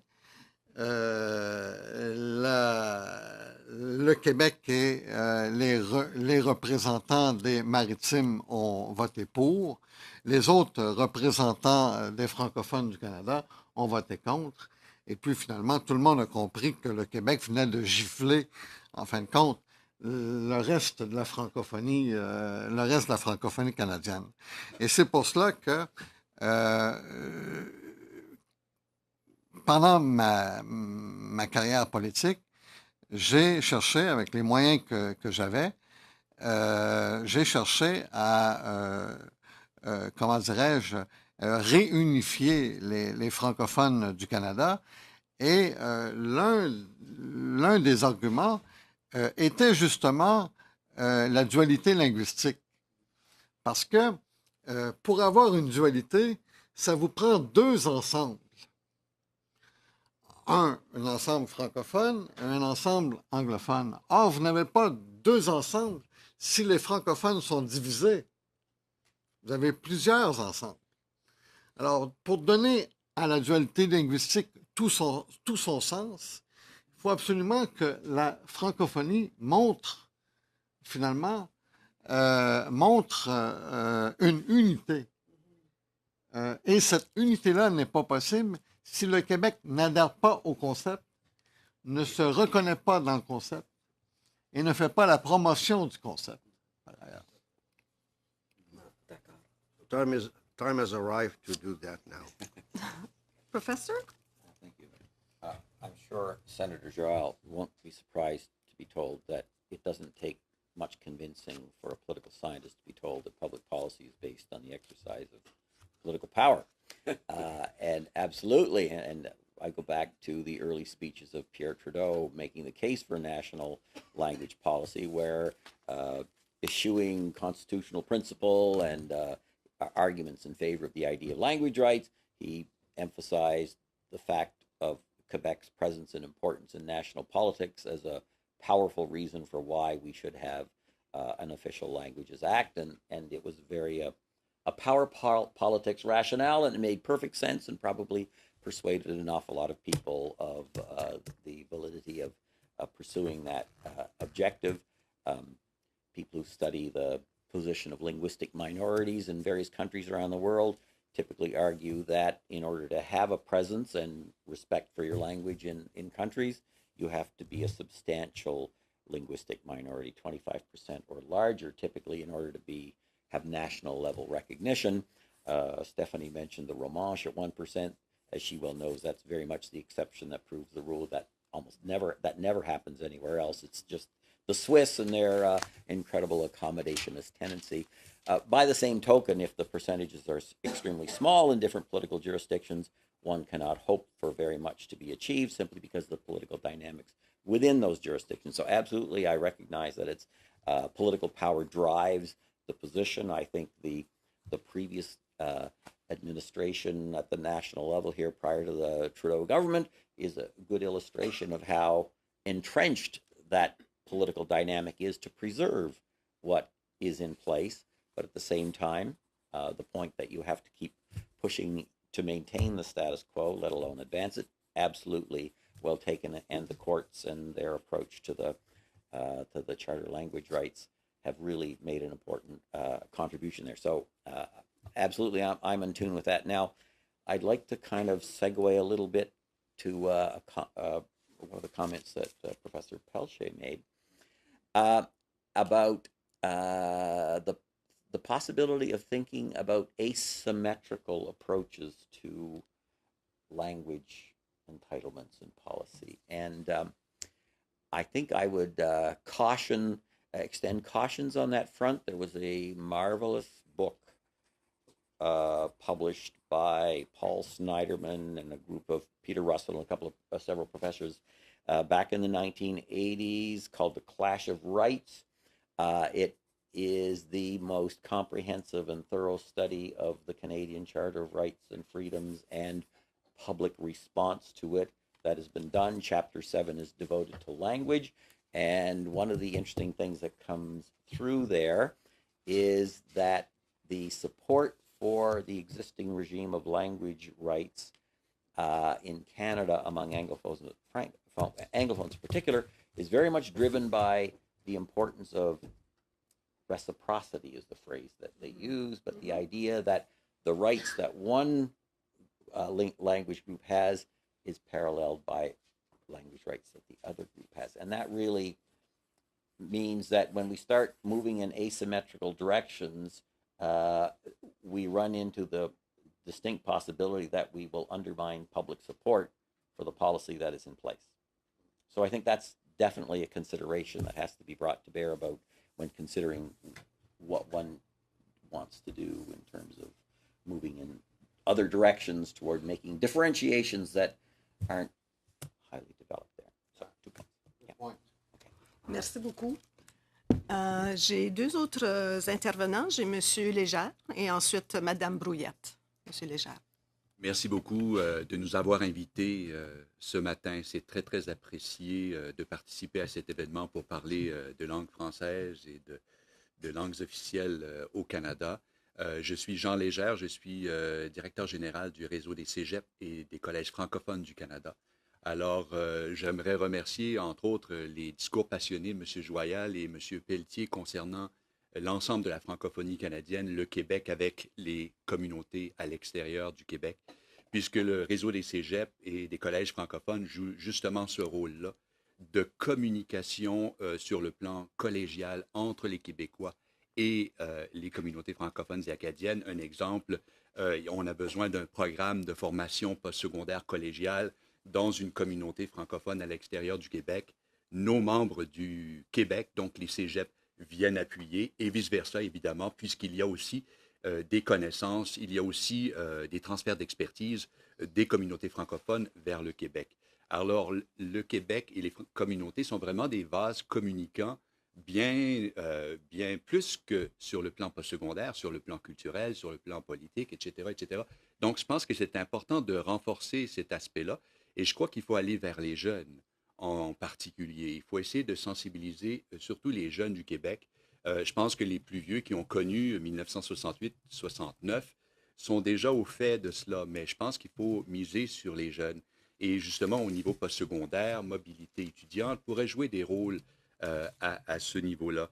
J'aimerais appuyer quand même la suggestion de la Fédération des communautés francophones et acadiennes d'organiser un sommet à Québec ou au Québec qui justement ferait un retour sur ces états généraux-là pour consolider encore une fois les francophones du Québec avec les francophones de l'extérieur du Québec. Alors, je pense que comme personne, on devrait appuyer cela. Les acquis sont vraiment fragiles. Je suis du Nouveau-Brunswick, mais j'ai vécu longtemps en Nouvelle-Écosse où on avait le grand bonheur d'avoir un sénateur francophone, sénateur acadien, Gérald Comeau. Et lorsque on a perdu Gérald Comeau, les Acadiens de la Nouvelle-Écosse se sont sentis vraiment délaissés. Et maintenant, c'est certain qu'ils peuvent aller voir sénateur Mercer, mais il y a cette affinité culturelle-là qui n'est peut-être pas aussi grande et qui a besoin d'être grandie. Donc, les acquis, je pense qu'il faut voir à des mécanismes. Je ne sais pas si la Cour suprême ou encore la Charte canadienne des droits et libertés, sans que je veuille qu'on ouvre la Charte canadienne des droits et libertés, parce que ça peut, évidemment, au niveau du Canada, créer certains soubresauts, mais peut-être qu'on ne devrait pas avoir peur des soubresauts et de rouvrir cela. Alors, les acquis sont fragiles, on a vu ça. Je me suis toujours posé la question, puis M. Pelletier, vous pourriez peut-être répondre. On parle de la loi sur les langues officielles comme d'une loi quasi constitutionnelle. Moi, quasi, c'est comme peut-être, c'est quasiment, comme on dirait en acadien, c'est quasiment. Ben, pourquoi ce n'est pas une loi constitutionnelle et qu'est-ce qu'on pourrait faire pour qu'elle soit une loi constitutionnelle pour que justement qu'elle prenne en termes de gouvernance juridique sur l'ensemble de toutes les autres lois. On dirait que c'est juste pour certaines portions au niveau des lois canadiennes que la loi sur les langues officielles. Alors, le quasi, ça, moi, je ne comprends pas ça. Puis, on est dans une phase de modernisation. Je me dis qu'il faudrait peut-être voir à cela. Et le dernier point que j'aurais, c'est concernant les compétences. On a eu la présentation du budget fédéral hier. Le gouvernement fédéral semble vouloir s'orienter vers l'enrichissement des compétences des Canadiens pour, disons, l'économie d'aujourd'hui et l'économie de demain. Pourquoi ne pourrions pas avoir, avec justement cette initiative-là du gouvernement fédéral, de bâtir les compétences linguistiques des Canadiens? Quand on parle d'apprendre de savoir lire, de savoir travailler en équipe au niveau des compétences essentielles, pourquoi les langues officielles au Canada ne deviendraient pas, dans l'esprit des Canadiens, des compétences essentielles? Alors voilà, c'était mon intervention. Merci beaucoup, M. Légère. Professeur Benoît. Oui, mais en fait... Je vous appelle toujours professeur Benoît. Oui, mais c'est parce qu'on se connaît très bien. Oui, non, c'est pas... Ben, j'ai aussi un professeur Benoît, qui est un bon collègue à moi, que j'aimais beaucoup, puis j'ai peur... Excusez-moi. Ben non, c'est pas grave, c'est pas grave. Petit. Alors, une loi quasi constitutionnelle est une loi qui n'est pas constitutionnelle, mais qui l'est presque. C'est ça que ça veut dire.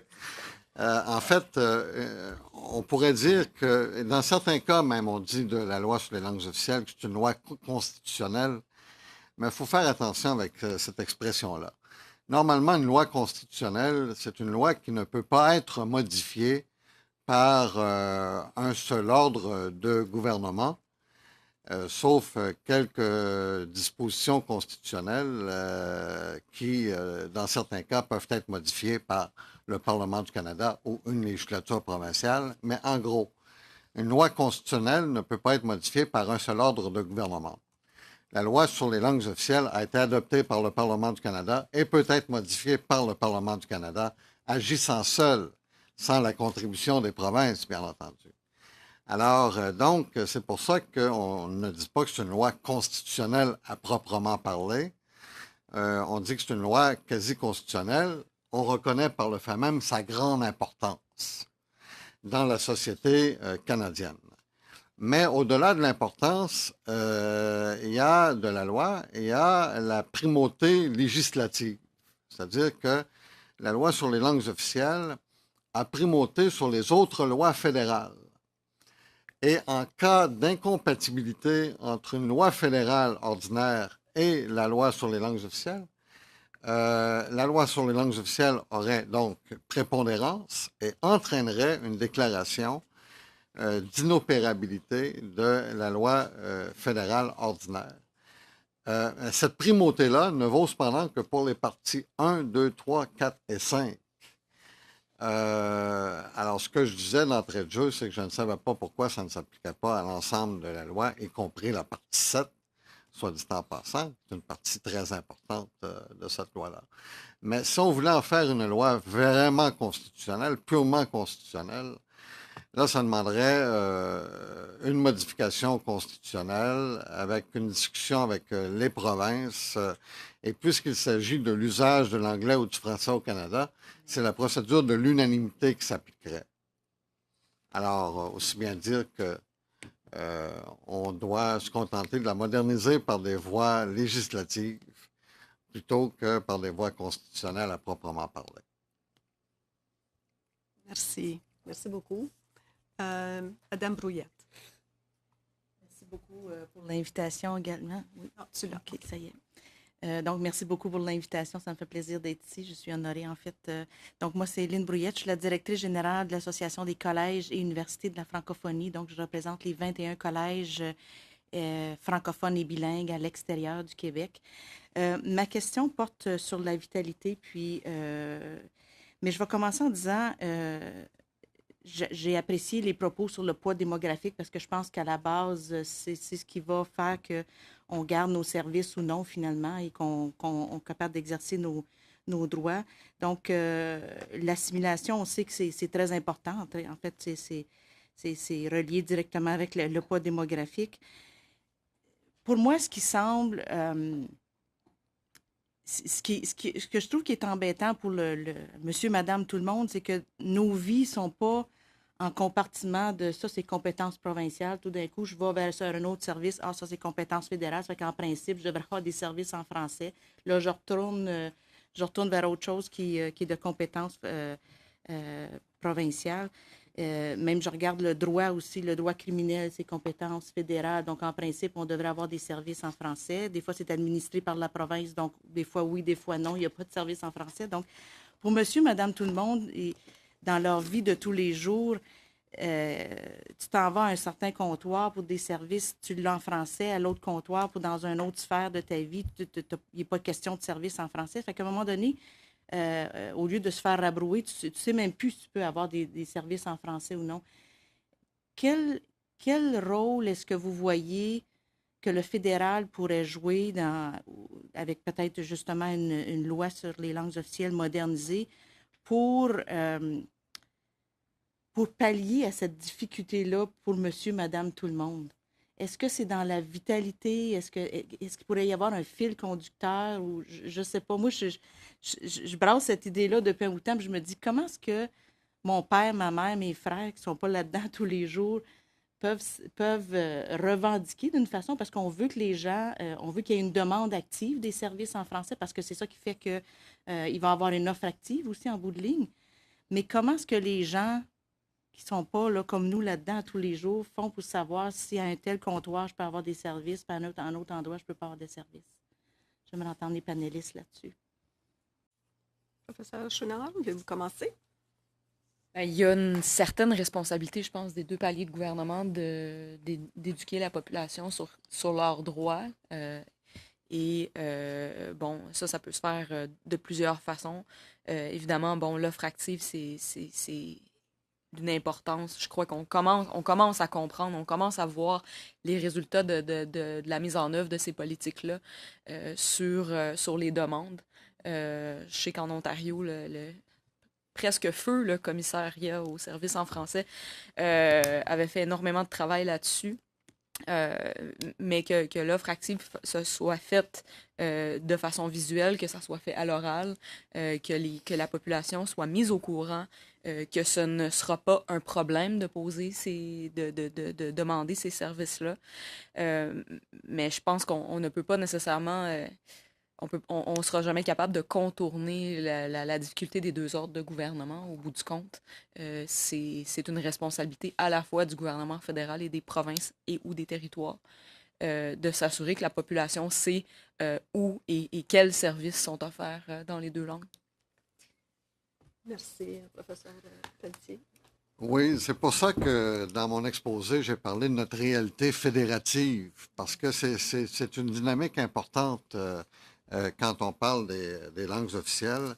Et je suis du même avis que Stéphanie qu'on ne peut pas contourner cette réalité-là pour être franc. Donc, je n'ai pas la réponse à votre question. Comment on pourrait faire en sorte que les provinces participent davantage? Là, ça m'amène à dire trois choses. La première, c'est que vous avez parlé de vitalité. Évidemment, la vitalité d'une communauté, c'est préférable comme approche pour l'appréciation de l'offre de service. C'est préférable comme approche qu'un calcul simplement mathématique. Ça, on va s'entendre là-dessus. Vous avez parlé de la difficulté de savoir si on s'adresse à un bureau fédéral ou provincial et si le service est disponible en français. J'ajouterais que sur le plan fédéral, strictement sur le plan fédéral, on ne sait même pas si on est en présence d'un bureau désigné ou d'un bureau qui ne l'est pas. Hein? Ça pose aussi cette problématique-là. Et puis, l'autre commentaire, c'est que c'est évident qu'avec son pouvoir de dépenser, le gouvernement du Canada peut en venir à engager les provinces dans un processus qui est plus respectueux, je dirais, des langues officielles. Mais il y a une limite à cela. Si le gouvernement du Canada insiste trop pour de la reddition de comptes, à titre d'exemple, il y a la possibilité que certaines provinces refusent l'argent d'Ottawa carrément et disent, ben nous, ça ne nous dérange pas tant que ça de ne pas assumer notre obligation. Finalement, là, c'est rendu trop exigeant, la reddition de comptes qu'Ottawa nous impose. Et puis, nous, comme province, avons une autonomie que nous voulons sauvegarder. Alors, tout ça fait partie des problématiques sur lesquelles les sénateurs et les députés doivent se pencher dans le contexte de la modernisation de la loi. I Oui. now decide to have something. Yes. Yes, please. To reply to your the question you raised, I'm reminded that there was a concerted attempt to do exactly what you're asking about back in the early 70s. One of the proposals from the By and By Commission was to try to get a commitment for across provinces, not necessarily municipalities, that they would all commit to providing services in both languages in designated areas where they were identified as sufficient to make it suitable to provide such services. And they went, Senator Joyal was there. He can probably give us Ken McCrae, who was the research director for the By and By Commission at the time, wrote an extended article in the Canadian Public Administration detailing the incredible machinations and variations they pursued, trying to get something that everybody could agree to. And what it foundered on, going back to my comment to Professor Pelletier, was that there was a preference for certain measures of asymmetrical practices from one province to another that undermined the attempt the effort to get a consensus. So they ended up just dropping it at the end of the day. And it's not to say that that might not be a good idea to launch again, but I'm not convinced that the prospects at the moment would be any more likely to succeed at the national level. En fait, moi, c'est plus une réflexion, puis je vais être un peu simpliste dans ma réflexion, mais à la lumière de ce que j'entends, puis à la lumière des travaux que nous menons au comité sénatorial permanent sur les langues officielles, et si je prends une certaine distance même par rapport à notre propre pays, c'est comme si, en fait, et dans ce sens-là, je suis assez pessimiste. C'est-à-dire que je pense qu'on a un appareil politique, des rapports de force qui ne sont absolument pas en phase avec cette idée que le Canada est un grand pays où 2 langues officielles sont reconnues de façon égale et font partie de la vision et de l'identité profonde de ce pays. Je trouve que dans nos travaux, évidemment, quand on se parle entre francophones, on se comprend. Mais j'ai toujours l'impression qu'on n'est pas arrivé comme pays à mobiliser les majorités, donc la majorité québécoise dont on a parlé tout à l'heure et la majorité du Canada anglais, du Canada anglais. Alors, ça me fait toujours sourire quand on dit le Canada, quand le Québec parle du Canada anglais, parce que je leur dis, s'il y a un Canada anglais, ça veut dire qu'il y a un Canada français. Où est-il? Où est-il? Donc, alors, c'est plus une réflexion générale, mais en fait, il me semble que le plus grand enjeu à ce stade-ci, c'est comment la vision que les uns et les autres vous avez articulée, comment cette vision-là, dans les rapports de force qui sont les nôtres, comment cette vision-là, on arrive à faire en sorte que les Canadiens et les Canadiennes y adhèrent, mais collectivement. Et j'ai l'impression que l'appareil politique qu'on a, les relations, les rapports de force entre le fédéral et les provinces, fait en sorte que c'est pas possible. Je ne sais pas si vous avez un commentaire à faire par ça, mais en fait, pour moi, ça me semble... je ne sais pas quelles sont les solutions par rapport à ça. Je vois bien des solutions identifiables sur comment, par exemple, on va renforcer la loi, comment on va faire en sorte qu'elle soit plus forte, qu'il y ait une agence centrale, que le commissaire aux langues officielles soit... Mais globalement, et ça, ce que c'est plus qu'une volonté politique, c'est une capacité d'éduquer les citoyens. L'éducation étant de juridiction provinciale. Alors, je me dis, si je prends du recul, je me dis, comment ça se fait que comme pays, on n'a pas construit notre pays de telle façon que notre système d'éducation oblige tous les Canadiens à apprendre les 2 langues parce que ça fait partie de notre identité profonde. C'est un peu simpliste, mais ça reste cette question de fond-là qui, pour moi, est fondamentale pour qu'on passe à une autre étape au Canada. Alors, nous avons 5 minutes. Je me demande s'il y a des gens qui voudraient commenter sur Express. Non? Personne? Bon, Oui? Oui, peut-être un mot. Je n'ai pas la réponse. Je n'ai pas la réponse parce que c'est une question qui est trop grosse. Comment faire en sorte que les Canadiens adhèrent plus? Je suis conscient qu'il y a eu des progrès au cours des dernières années. Il ne faut pas oublier que la nouvelle génération reconnaît d'emblée la valeur ajoutée que représentent les 2 langues officielles pour l'ensemble du pays. Il ne faut pas oublier que l'un des objectifs de la loi sur les langues officielles, c'était de consolider l'unité nationale. À mon avis, cet objectif-là a été largement atteint. Il ne faut pas oublier que l'un des objectifs de la loi sur les langues officielles, c'était de faire en sorte que la coexistence des 2 langues officielles soit une source de fierté plutôt que de division. Une source, si je puis dire, d'harmonie plutôt qu'une source de rancœur. Et je crois qu'on y est largement parvenu.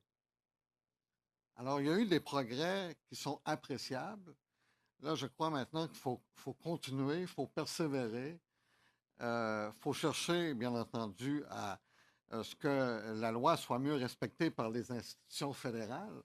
Parce que c'est assez incroyable le débat qui entoure les sanctions qu'on voudrait que la loi comporte. Parce que je ne dis pas que je suis contre, là, au contraire, je suis favorable à ce que la loi ait plus de mordants, plus de dents, mais il reste pour moi que quand on est rendu à parler de sanctions contre des institutions fédérales qui ne respectent pas suffisamment une loi fédérale, c'est rendu le sommet, finalement, le summum, devrais-je dire, du manque de volonté politique et administrative. Il faut bien le réaliser. Alors, moi, je pense que le leadership politique que j'ai vu en action au Québec, et qui existe encore plus fortement à Ottawa, ce leadership-là politique, moi, j'y crois beaucoup. Et je pense que si on ramène le bilinguisme, la dualité linguistique dans le discours public, dans le discours officiel, d'abord et avant tout, ça va drôlement contribuer à faire progresser la cause, parce que la plupart des Canadiens se disent, moi, si je n'ai pas les 2 langues officielles, je veux que mes enfants les aient, parce que je sais que ça va leur profiter dans ce pays-là pour demain. Les parents veulent que leurs enfants soient bien outillés pour faire face à l'avenir, dans la mesure où ils vont comprendre encore davantage que pour être bien outillés, il faut avoir les 2 langues officielles. Je pense que les choses vont progresser encore plus. Merci, le professeur Pelletier. Mot de la fin? Très, très rapidement. Peut-être que l'un des éléments de réponse, ça serait en passant par, disons, défaire ce mythe-là qui semble persistant, à mon sens, que la loi sur les langues officielles, puis que les langues officielles, c'est surtout une affaire de francophones. D'ailleurs, je suis très contente que le professeur McMillan va participer à un atelier que j'organise sur le 50e de la loi sur les langues officielles. On va parler en nerds, là. Mais pour une fois, ça va être des francophones et des anglophones qui vont avoir un dialogue sur cette question-là. Donc, je pense que ça passe en partie par ça. Merci, professeur. Any last word? I'm going to be at some of those workshops, so I look forward to the discussion. I think, in light of some of the comments that Senator Joyal made earlier, there's no question of why we produced the national language policy that we have. It was a response to a perceived political crisis. And so it very much was driven that way. There was a whole series of desires to create a bilingual population, though they were always careful to emphasize that the goal was institutional bilingualism, not personal bilingualism. And yes, we'd like it if people did that, but we're not going to require it. And there was a sense that if people thought that they were going to be forced to become bilingual, that there would be a fairly substantial resistance to that on both sides of the equation, in fact. So certainly it was dealing with perceived grievances, and it's done so very successfully. It's not a linguistic utopia by any means, and there are a whole series of developments that are simply will challenge things going forward. You talked about the problem of the minimum numbers being set for continuing to run such schools. Well, you know, I'm a Nova Scotian, and we have a big problem with rural depopulation. They're shutting schools all over the place, and parents are up in arms because, you know, now their kids got to go on a bus for an hour and a half each way to get to a school instead of having one in the neighborhood, and it's devastating community. So there are a lot of parallels, but sometimes practical realities simply drive decisions that we really can't do very much about. And that's simply one of the things that we need to work around. And one of the things your various committees are doing are looking at the possibilities of digital technologies resolving some. I forget how many languages are on call at the Toronto hospitals. I think I read it was 88. So it almost doesn't matter where someone comes in if they can't speak English or French, and it's Urdu or you can pick up a phone and get someone. I mean, it may be that those are the kind of answers that are available for some really intractable intractable problems about demographic shift. I think that's part of Thank what we're you. looking at. Thank you. Alors, écoutez, au nom des organisateurs de ce caucus, je voudrais sincèrement vous remercier, Mme Chouinard, M. Pelletier, M. McMillan, pour vos commentaires éclairants et interpellants qui vont continuer de nous habiter et qui vont continuer de susciter des discussions dans le contexte du 50e anniversaire de la loi sur les langues officielles. Je veux également en profiter pour vous remercier, vous, tous et toutes, d'avoir été là, présents ce matin avec votre passion par rapport aux enjeux linguistiques au Canada. Je veux également remercier les membres du personnel qui ont aidé à l'organisation de ce caucus ouvert, donc Sylvain Bérubé, Suzanne Béliveau et Andrew Miller. Merci beaucoup. Merci évidemment aussi à nos interprètes qui ont été présents pour nous permettre de dialoguer dans les deux langues officielles de notre pays. Alors sur ce, je crois que ça termine. Merci à Madame la sénatrice Gagné d'avoir assuré le leadership de cette présidence de rencontre. Et puis, je termine en vous souhaitant une excellente journée de la francophonie et effectivement de rappeler que la francophonie, elle est présente au Canada, mais qu'elle est présente partout ailleurs. Et j'arrive tout juste, la semaine dernière, j'étais au Rwanda, où on m'avait dit que la langue française était en perte de vitesse. Mais en fait, j'ai eu l'occasion de converser complètement en français pendant tout mon séjour là-bas. Et je pense qu'il y a là une grande, grande richesse sur laquelle on peut s'appuyer pour construire un Canada, effectivement, où la langue française a toute sa place. Alors sur ça, merci, bonne matinée, bonne journée de la francophonie. Au revoir. Merci.